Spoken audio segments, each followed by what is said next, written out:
Herkese salam dostlar. Cassandra seriyasının part 2 dərsi başlayır. Bu dərsdə sizə stop lossunuzu və yaxud take profitinizi nə cür qoymalısınız, sizə onu izah eləyəcəm. Hansı ki, birinci dərsdə də söz verdiyim kimi, altda demişdim ki, yazmışdım ki, əgər bu videoya yetəri qədər komment gələrsə, like, baxış gələrsə, o zaman Cassandra seriyası davam eləyər və mən sizə girişlərdə də take profit və stop loss nöqtəsini necə təyin eləmək lazımdır, onu sizə göstərərəm. Baxın, bugün mən sizə onu göstərəcəm. Take profit və stop lossu nə cür qoymaq olar. İlk öncə part 1-də Cassandranın başa düşmək üçün dərs seçdim. Onun sizə göstərdiyi dərsləri sizə izah elədim və onun sizə göstərdiyi girişləri izah elədim və nə zaman nə olarsa giriş eləmək lazımdır, bunu öyrəndik. Artıq bunu bilirik. Biz artıq bilirik ki, məsələn, əgər qərar nöqtəsi şahdır, altındakılar əskərdir. O şahın altında əskərlər olmasa biz giriş eləmirik. İndi isə sizə həmin o əskərlərdən giriş eləyəndə əməliyyatları nə cür eləmək lazımdır, hara qədər saxlamaq lazımdır, sizə onu izah eləyəcəm. Ona görə hər kəsdən xahiş edirəm ki, diqqətlə baxsın ki, bu take profit stop loss nöqtəsi məsələsini yığışdıraq. Artıq bilək ki, harda TP olmaq olar, harda stop loss olmaq olar. Okay. Başlayırıq. İndi isə siz xəritədə hər zaman belə bu cür görürsünüz ki, 84 nöqtəsi nazik xətdir, 96 ortadır, 116 isə qalın xətt. Qalın xətt olanda qərar nöqtəsi olduğunu, yəni daha güclü olduğunu, şahın olduğunu göstərir sizə. Nazik xətt olanda isə, yəni zəif əskər olduğunu göstərir. Amma biz oradan indi 84-də zəif olduğuna görə girməməliyikmi? Yox, əlbəttə ki, yox. Biz girməliyik, problem yoxdur, girə bilərik. Ancaq həmən nöqtələrin fresh olub olmadığını diqqət yetirmək lazımdır. Məsələn, görürsünüz 1 saatlıq time frame həmən bu nöqtəni çox böyük bir şamdan ox kimi kəsərək aşağı düşüb. Bu nə deməkdir? Bu o demək ki, 84-də heç sideway belə eləməyib. Birbaşa düşüb aşağı. Yəni, bu söhbət 1 dəqiqəlikdə olan sidewaylərdən getmir əlbəttə ki. 1 dəqiqəliyə qoysam, okey, 1 dəqiqəlikdə sideway eləmiş ola bilər. Bu sayılmır. Bu sadəcə elə belə bir balaca, bu axı əvvəllər bay nöqtəsi olub. Yüngülvari baxmayaraq ki, bias sell biasıdır. Bay nöqtəsi olduğuna, biasa tərs bay nöqtəsi olduğuna görə də müəyyən qədər bir 50 pips, 60 pips profit verib sonra qutarıb da, yəni söhbət ölüb. İndi isə bu gördüyünüz kimi 1 saatlıq time frame-dən böyük bir şamla qırılıb. Və qırıldıqdan sonra biz indi burada nə gözləyirik? Biz burada gözləyirik retest. Retest gələndə biz orada nə edirik? Giriş eləyirik. İndi isə 84 nöqtəsini biz 1 dəqiqəlik time frame-ə atıb, orada əməliyyatları necə eləmək lazımdır, stop loss nöqtəmizi hara qoymaq lazımdır, sizə onu göstərəcəm. İndi isə qoydum bunu 1 dəqiqəlik time frame-ə. İndi isə play-i basıram və gözləyirəm ki, həmən mənim o 84 nöqtəmə gəlsin, qiymət satsın.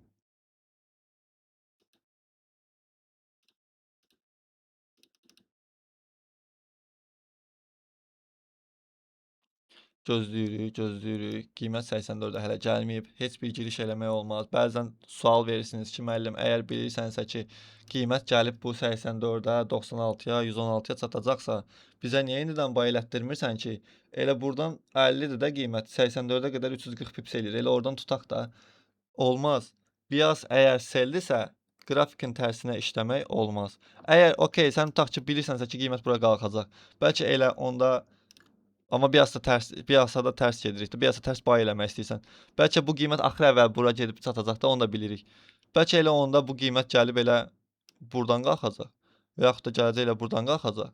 Yaxud buradan gəlib qalxacaq. Sənin balansın dözərmi ki, buradan bay açıb buralara qədər belə gözləyib, bura qədər gözləyə biləsən?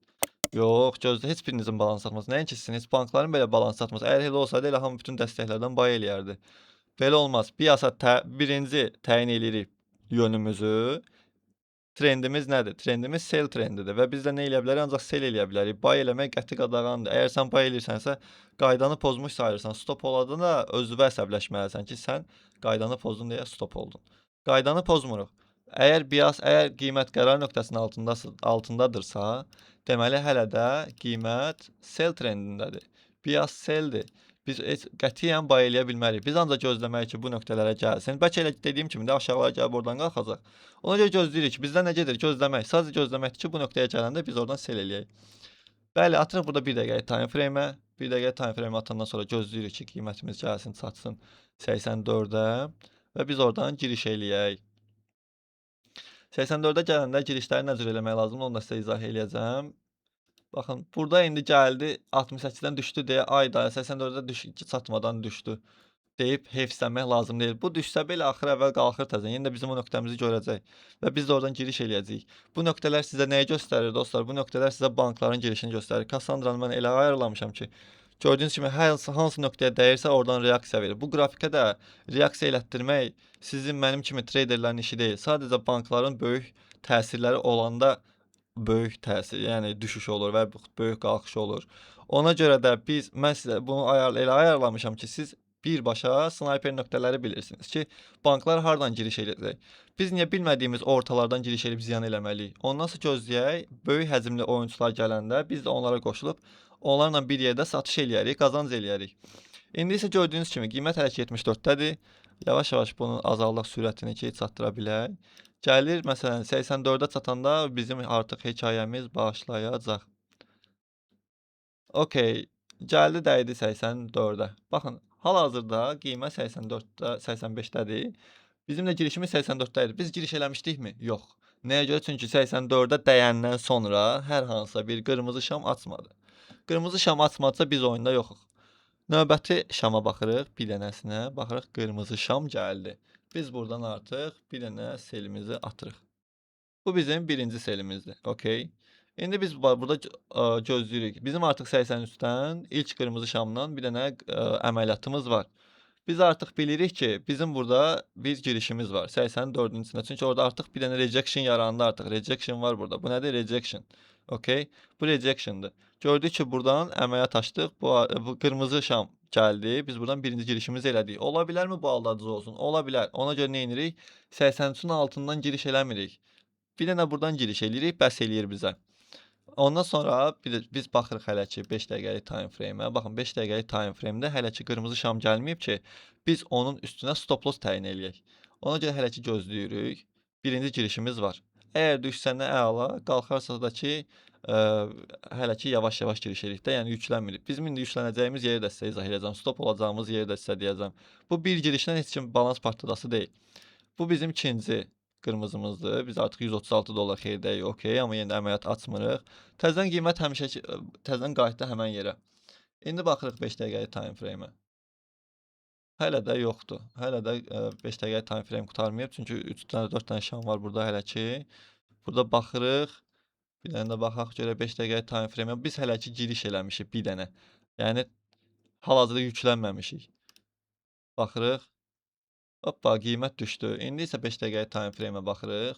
Bizim üçün artıq stop loss nöqtəsi təyin olunub. Bizim üçün stop loss nöqtəsi haradır? Baxın, bu 4086. Biz də giriş eləmişik 4083-dən. Qiymət də düşüb 4076-ya. Biz artıq buradan 60 pips kimi profitdəyik. İndi qiymət əgər qalxarsa yuxarılara, bu 85-lərə qədər, 85 və 86 arasında əməliyyatlar yenə aça bilərik. Bizim üçün ucu zona balacalaşdı. 20 pips zonamız var orada. Biz indi gözləyirik. Baxaq görək burada nələr baş verir. Okay, təzədən gəldi yenə buranı retest elədi. Yenə təzədən bu qiymətdən 4083-dən 4064-ə qədər düşdü. Mən səhv elədim, 5 dəqiqə ilə göstərdim. Gərək bunu sizə 1 dəqiqə ilə göstərdim ki, TP hissəsində izah eləyərdim. Baxın, qoyuram bunu 1 dəqiqəliyəm. 1 dəqiqəlikdə qiymətdə çəkirəm dala təzədən. Baxın bura.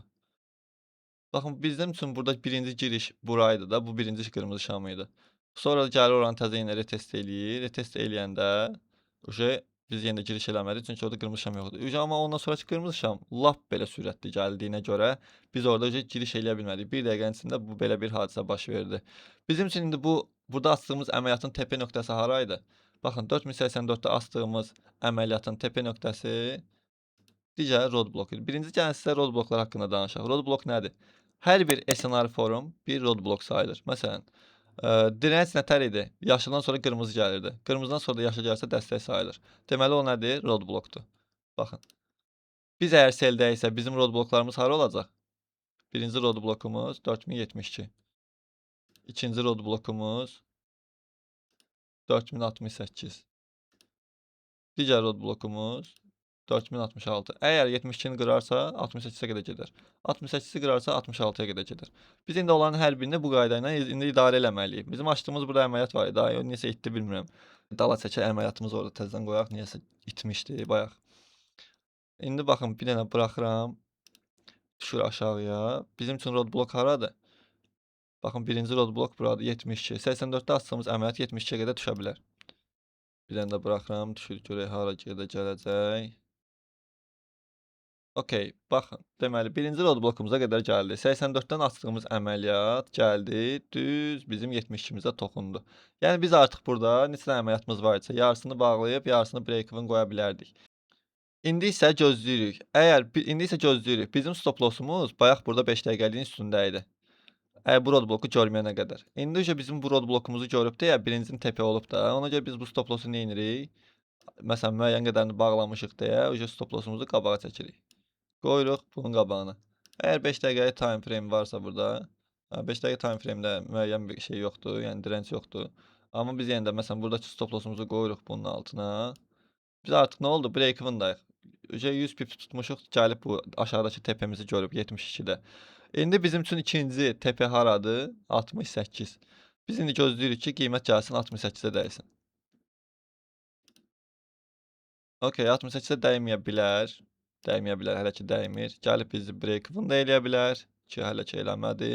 Gördüyünüz kimi düz break-even nöqtəsindən qayıtdı. Təzədən yenə 72-dəki roadblockumuza gəldi. Gələndən sonra qıra bilmir. Bizim roadblockumuzu gördüyünüz kimi. Baxın, bu nöqtə elə belə nöqtə deyildi. Bu bizim birinci roadblockumuz idi. Gəldi, ona görə ora dəydi, indi qalxır. İndi bir dənə də buraxıram. Əgər oranı qırarsa 68-66-ları görə bilərik. Hələ ki tam breakout vermir. Gözləyirik.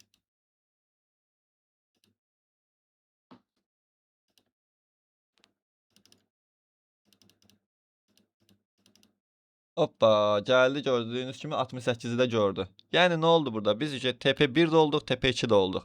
Deməli bizim burada nələr öyrəndik? Stop lossumuz haraydı? Bizim stop lossumuz 5 dəqiqəlik time frame'də. Baxın, bunun üstü idi. Bunun üstü idi. Baxın, buradaydı.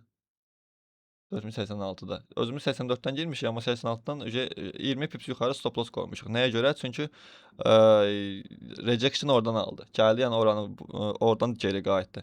Geri qayıtdı deyə bizim də TP nöqtəmiz hara oldu? Aşağıdakı roadblocklar. Sonradan da birinci TP-ni görəndən sonra break-even'ı götürdü, çəkdi aşağıya ki, əgər qayıdarsa bizi başa-baş eləsin. Yox, əgər qayıtmasa da düşsə də ki, TP2-dən yenə take profit ola bilərik.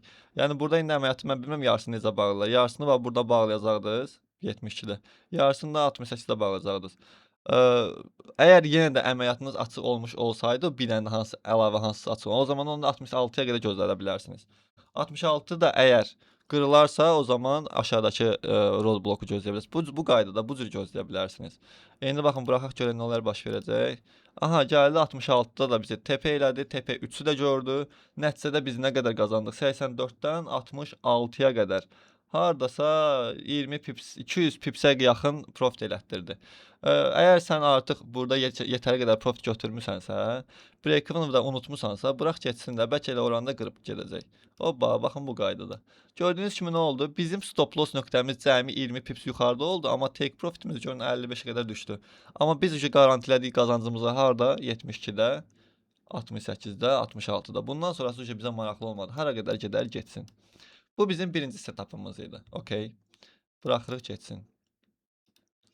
Nəysə də çox qazandıq. Bunu bağlayaq. Bəs edir bu qədər. Hop, okay. Vso. İndi isə sizə ikinci girişi göstərəcəm. Bu bizim sell üçün olan nöqtəmiz idi.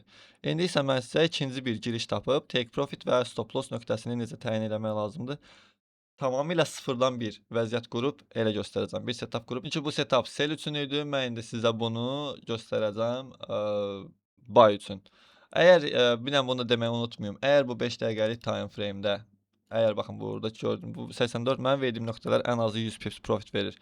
Yəni Cassandra verdiyi nöqtələr ən azı 100 pips profit verir. Əgər 84-dəki əməliyyat gəlib stop olmuş olsaydı, biz 100 pips vermədən əgər stop olmuş olsaydı, biz eyni şeyi yuxarıdan 96-ların yenə eləyə bilərdik. Lap yəni buralardan yenə eləyə bilərdik. Çünki buralar hamısı sell nöqtələrdir. Gözləyəcəkdik 5 dəqiqəlik time frame-də. Gələcəkdi bizim üçün bir dənə new SNR form yaradacaqdı. Yəni bir dənə direnç yaradacaqdı burada 5 dəqiqəlikdə. Stop lossumuzu onun üstünə atıb girişlərimizi eləyəcəkdik. Baxın, indi məsələn buraxıram. Gəlin bir dənə istəyirsə bunun davamını gedim. Görüm inşallah ki qayıdar ora. Qalxsa əgər, okey, təzədən yenə eləyəcəm. Aha. Gəlir indi yuxarı təzədən retest yerinə. Bizim üçün 84 artıq 100 pips veribdi. Bu nöqtə bizim üçün fresh sayılmır. Bunu oyundan çıxardırıq. Bunlar da bizim tepe nöqtələrimiz idi. Bunları oyundan çıxardaq. Okey. İndi isə gəlir bura. Buralardan indi 5 dəqiqəlik time frame-də nə vaxt ki yeni bir giriş yaradacaq ki, burada yaradıb uje. Və məsələn, buradan da uje yenə istəsəz giriş edə bilərsiniz, amma risklidir.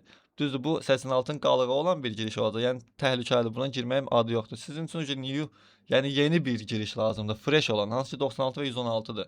Gözləmək lazımdır. Gözləyirik. Baxın oranı verdi. Hələ ki oranı stop, buranı da stop elədi, getdi. Bax indi görürsünüz, buranı stop eləyəndən sonra nə baş verdi? Burada yeni direnç yaratdı. Yeni direnç yaratdı. Baxın burada. 91. Bizim əsas girişimiz var 96-dır. Amma o Cassandra'da bilirsiniz ki, həcm düşdükcə, qalxdıqca o sizin üçün girişləri də aşağı salır. Mən əminəm ki, Cassandra'da burada girişi 96 yox, artıq 91-də göstərir sizin üçün. Məsələn, bu bizim üçün 96 girişi yox. Olacaqdı 90, 80, 91 tutaq ki. Bizim üçün artıq burada nə oldu? Stop loss nöqtəsi yarandı 91. Biz indi bunu atırıq 1 dəqiqəlik time frame-ə. Əgər biz indi burada nə etməliydik? 5 dəqiqəlik time frame-dən görək 5 dəqiqəlik. Bunu da dala çəkək biraz. Bu gəlib 91-də tutaq ki, bizim üçün sell nöqtəsi idi. Gəldi, ora dəydi. Biz buradan birinci girişimizi eləmişik tutaq ki. 1 dəqiqəlikdə birinci girişimizi elədik. Eləyəndən sonra hələ ki, yox, niyə giriş elədik? Hələ şey yoxdur, 1 dəqiqə şam yoxdur. Gözləyək. Bir dənə buradan, bir dənə buraxaq, görək bir dənə qırmızı şam gəlsin. Okey, birinci şam gəldi. Biz buradan girişimizi eləyə bilirik. Birinci girişimizi elədik. Bizim üçün giriş 91 idi. İndi amma stop loss nöqtəmiz haradır? 5 dəqiqəlik time frame-də baxırıq ki, bizim üçün stop loss nöqtəsi yaratsın. Ki yaradı bu şey. Baxın 91 bizim üçün stop loss nöqtəsidir. Qoyuruq bunu 91-ə, bax bura. Belə. Bizim üçün yenə də stop loss nöqtəmiz cəmi 30 pipsdir. Amma take profit nöqtələrimiz görün haralar ola bilər. Take profit nöqtələrimiz olacaq. Baxın buradan indi birinci hara var? Baxın bu birinci 71-ə qədər. Bu 5 dəqiqəlikdir. Biz 1 dəqiqəliyə baxmalıyıq take profit nöqtələri üçün. Deməli bizim üçün take profit nöqtəsi ola bilər. 71 yox. 75 1-dir. Əgər 75 qırılarsa növbəti nöqtə olacaq bizdə 68. Amma 68-dən də qabaqlar var. Baxın 70 var. Ondan sonra 70-dən sonra var 67. Baxın bunlar roadblocklardır. Bizim burada eləyəcəyimiz girişlər bura qədər gələ bilər. Bizim üçün stop loss nöqtəsi hardadır? 91 plusda. Yəni 91 qırılsa 5 dəqiqəlikdə time frame-də. Biz oradan bağlayacağıq. Baxın burada indi 5 dəqiqəlikdə biz giriş eləmişik. Birinci girişimiz var. Baxaq görək 1 dəqiqəliyə qoyaq görək nə olacaq. Okey, buraxıram. 91-dən 84-ə qədər düşüb uje. Biz uje 91-dən 84-ə qədər hardasa 50-60 pips kimi profitdəyik. Buraxıram yenidən. Düşdü 82, 83-dəyik hələ ki. Bu da nə deməkdir? Biz artıq 91-də stop loss nöqtəmizdir. Özümüz də giriş eləmişik 88-də. Harca 50 pips kimi qabaq, yox. 50 pips kimi qabaq. Buraxıram, görək nə olacaq. Baxın görürsünüz stop loss eləmədi. Yəni bu 90 bura qırılsa əgər 5 dəqiqəlik time frame-dən stop ola bilərsə, yəni stop lossu bura sırf qoyum, gələm də mənə stop edib düşsün, yox. Məsələn gözləyin burada, hələ stop qoymayın. Gözləyin o 5 dəqiqəlik time frame qırılsın, ondan sonra 5 dəqiqəlik time frame qırılmayıb hələ ki. Bu stop lossu öz-özünə şey oldu. Hə. Stop lossu qoyaq hələ ki bura, biraz yuxarı qoyub bizi şey eləməsin. Stop olmasın. Amma əgər bu 5 dəqiqə, bu nədir bura? 91 əgər 5 dəqiqə time frame-dən qırılarsa, mən bu əməliyyatı ziyandan bağlayaram. Gözləyək, görək nə olur. Görürsünüz o nöqtəni qıra bilmir. Bizcə o nöqtənin içindən neçə dəfə giriş çıxış eləmiş ola bilərik. Çünki buralardan da 91-lərdən də əməliyyatlar açmışıq. Çünki demişəm də, yəni 90 bu bizim ilk girişimiz haraydı? 87-dir. 87-nin altına düşəndə giriş eləmirsən. Ancaq qalxırsa yuxarıdalardan giriş edirsən. Baxın buralardan 86-90 arası girişlərimiz var. Gərək oradan eləyərdim mən də. Nəysə amma eləməmişəm. Buraxıram. Okey. Gəldi bizim birinci burada düşəndən sonra burada da təzə roadblocklar yaradı. Baxın bunlar da nəzərə almaz. Birinci roadbloku görüb 84'dür. İkinci roadblok da bizim də hələ haraydı? Hə 74 idi. Hələ ki buraxırıq. Hoppa gəldi 74, 75'imizi gördü.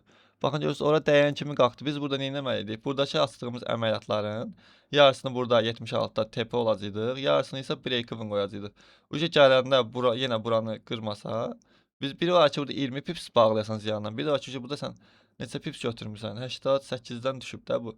88'dən 75'e qədər 130 pips eləyir. Biz burada 130 pips qabaqdaydıq. 130 pips götürüb 30 pipsə bir zəhmət ziyan olmaq problem olmaz. Bırakıram yenə. Bu bizim birinci take profitimiz idi. Əgər bizim bu indi bizi burada break-even eləməzsə, ya stop eləməzsə, düşərsə biz gözləyəcəyik 72'yə qədər. Aha. Deməli 75 qırılmaq istəyir, qırılanmadı. Aha bu da gəldi. 70 yox, 71'i gördü. Okey ola bilər. Bu da ola bilər çünki baxın bu roadbloka görə olsun. Baxın bura görə olsun. Baxın 71'dən qalxdı. 70 ilə 71'in arasında böyük bir fərq yoxdur da. Zato 170 pips isə yenə qazanc elədirdi. Hansı ki həmən o ikinci zona. Hansı ki Kassandranın verdiyi ikinci zona. İndi 71 qırılarsa əgər 67'ni görərik. Baxaq.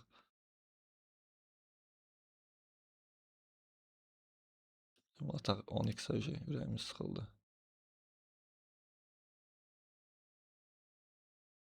Biz burada bu dəqiqə yəni risksiz ticarət edirik. Çünki TP 1'imizdə olub, TP 2'mizdə olub, hansı ki 100 pipsdən çox qazanc əldə eləmişik. İndi əgər bu qayıdarsa, əgər bu 5 dəqiqəlik time frame buranı qırarsa, mən geridə qalan break-evenlarımı ya orada bağlayaram, ya da risk eləmək istəmirəmsə stop lossumu çəkərəm bunun qabağına. Amma əgər buranı gözləyə bilərsiniz ki, bu əməliyyat 5 dəqiqəlik time frame-də də qırılsın ki, bağlayasınız. Buraxaq. Bax belə. Gördüyünüz kimi həmən zonanı yenə 5 dəqiqə time frame qırmadı və TP 3'ümüzdə gördük. Bu qədər sadədir, bu qədər asandır. Bax belə. Bu bizim sell üçün olanlardır. İndi isə gözləyim bir dənə də buy üçün nöqtə tapım. Həmən o buy üçün də bir dənə də buy yoxlayaq. Bir dənə bias buy'ına keçək, görək bias buy'da tepeləri nə cür eləməliyik. İndi isə buy biasındayıq. Bayaq sell biasını izah elədim. İndi isə buy'da nə cür idarə eləmək lazımdır, sizə onu izah eləyəcəm. Gördüyünüz kimi 4107 nöqtəsi elə də fresh deyil. Çünki artıq baxın bir dəfə dəyib qalxıb, ikinci dəfə dəyib qalxıb. İndi biz üçüncü dəfə giriş yəni fresh olmayan zonadır. Yenə də amma mən sizə izah eləmək istəyirəm onu ki, fresh olmayan zonada belə yenə nəyə fikir vermək lazımdır. Biz bunu yenə 1 dəqiqəlik time frame-ə qoyuruq. 1 dəqiqəlik time frame-də gözləyirik ki, 4107-yə gələrsə əgər biz oradan yenə girişimizi eləyək və stopumuzu hara qoyacağıq. Sizə onu göstərəcəm. Bu əgər ki düşür. Gəlib 4107'yə çatanda ilk girişimizi ilk yaşılla əməliyyatımızı açacağıq. Baxın bu bizim ilk əməliyyatımız idi 4107'dən. Gözləyim onu biraz dala çəkək. Baxın burada bir dənə buy əməliyyatı açıram. Okey. Bəs baxıram confirmation varmı, stop loss nöqtəmiz varmı? Yoxdur, hələ ki iynədir. Ona görə də birinci yenə 1 dəqiqəlik time frame-ə qoyuram. Əgər düşsə aşağılara qədər yenə də buy eləyəcəm. Ta ki əgər yaşıl şam görsəm əlbəttə ki, qırmızı şamlarda yox. Yaşıl şam olsa əməliyyat açacağam. Amma stop loss nöqtəmi də necə təyin edəcəm sizə onu göstərəcəm. Baxırıq burada hələ ki 5 dəqiqə time frame-də heç hər hansısa bir new SNR form yox idi. 1, 2, 3, 4, yəqin ki 5 dəqiqə şam yaranar. Baxaq. Aha, yaranıb bu şey. Və biz burada hələ ki 38 dolar ziyanda xeyrdəyik. Stop lossumu qoyuram 108'ə, yəni 20 pips altını. Mənim girişlərim 110 və 109 arasıdır. Baxın buralar. Bura. Əgər bura qırılarsa, bunu 20 pips yanla bağlayıb yenidən yaşıl şam gördükcə əməliyyat açıb 5 dəqiqəlikdə də yaşıl şam olarsa stop lossumu ora qoya bilərəm. İndi isə baxın, başlayırıq yenə də. Buraxıram, bizim stop loss haradır? Bizim stop loss olacaq. Hə, dediyim qoymuşam bu şey. Bəs yaxşı tepe nöqtələri olacaq. Tepe nöqtələri də 1 dəqiqəliyə keçirik. Road bloklarımızı təyin eləyirik. Baxın burada yaşıldan sonra bir dənə qırmızı var. Bu bizim birinci road blokdur 114. İkinci road bloka keçirik. İkinci road blokumuz olacaq bizim 117'də. Üçüncü road blokumuz olacaq burada 4119'da.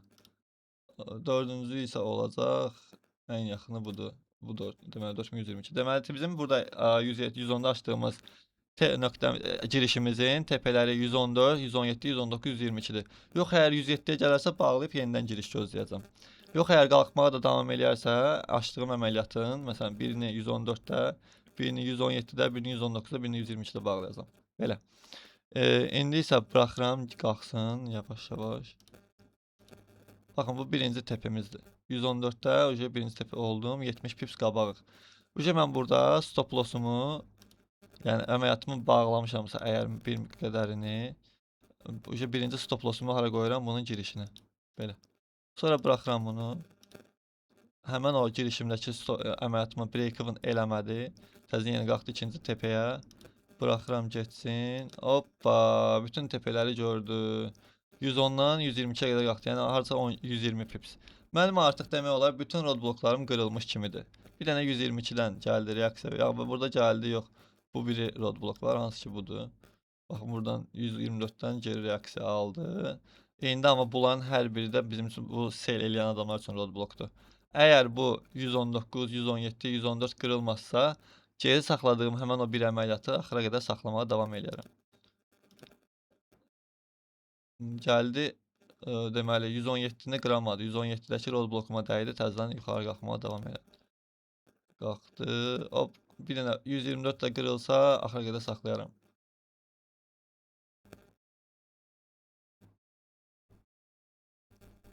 Baxaq, burada indi 5 dəqiqə. Bəs yaxşı, indi buradan bu necə hesablaya bilərik? Burada da ki, məsələn, baxın, görürsünüz, ən son yaranan New SNR forum buradır. 4127'dir, 5 dəqiqəlik time frame'dir. Əgər bu indi gəlsə, bunun altını qırsa, baxın, gəlsə burada məni break-even eləsə, düşsə, düşməyə davam eləyər. 100 aşağı. Yox, əgər gəlsə, burada 127'ni qırsa, o zaman 127'dən qalxmağa davam eləyər. Baxaq görək, nə baş verəcək. Hoppa, 127 qırıldı və hara getdi bu? Baxın, belə bu şəkildə. Nə bəsdir də bu qədər də profit, yəni. Baxın, bu qaydada. Əgər ziyan eləmiş olsaydıq, 20-30 pips ziyan eləyib ucundan tutmuş olacaqdıq. Xeyir də eləyəndə də etsən də bu qədər də gedir də, yəni belə. Bu bizim Cassandra'nın girişlərinin take profit və stop loss qoyma qaydalarıydı. Bəs yaxşı, indi biz nə haqqında danışmalıyıq? Bizim danışmalı olduğumuz qayda risk managementdir. Risk menecmenti isə Cassandra'nın part 3-ündə danışmaq istəyirəm və bu part 3 üçün sizdən maksimum dərəcədə motivasiya və bol şərh və like'lar gözləyirəm. Hər kəsə uğurlar. Kimin nə sualı olsa chatda soruşa bilər. Part 3 dərsində görüşmək ümidi ilə.